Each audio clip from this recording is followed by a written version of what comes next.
Manane Putinem Pono. Yippee! Alright, I love the energy. Boys, Umaira say. That's another two. Alright then, boys, Munonza, Nani, Uya Munubana Chapapi. I don't so much straight out to Sunningdale. Okay, Mhloro number 2. Alright then, Chips wake up, boys. Do not to change on the 4 Nika. DJ, no time to waste. Gunz. Ciao. Chifimana real contada. Telling me na sakino mada. Bono. Manane Putinem Pono. Ya, Ep11 no shikanji chipinda pamamonya. To pando shikanji bakita korokonya. Ugudi ganzi no roba panumbonya. Iria bashikendo basia bagakonya. To benendi no shikanji chituma sestima. Apachati toka boss back down pima. Whenever no tura shinu shedu shatasima. Kula kundi charita. Ikati hente. Imiha. Matokumukunde pale kamusa huko. Wepanone kuko.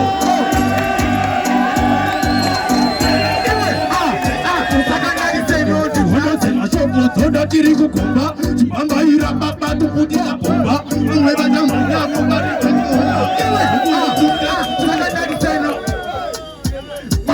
Bano. Manane Putinem Pono. Bano fa, bano manya pano. Izwa yo, no uraya. Bano ndova basam donch. No uraya ndova nan sau piritire konch. No uraya. Mutete naga simbira konch. No uraya. Dangerous muza ench. No uraya. Koshika ndaka lota patri. No uraya. Uno ichwa kuno uri embe. No uraya.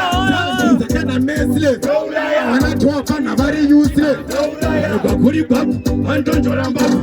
Irana chivabu, kubabu na huku. Aruba kurabebu, arojima shebu, wadade.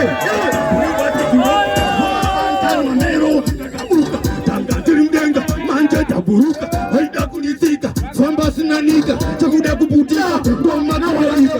Kufuru paruru, furu fenda wa parura, Papu, Kema, Tonda wa waura.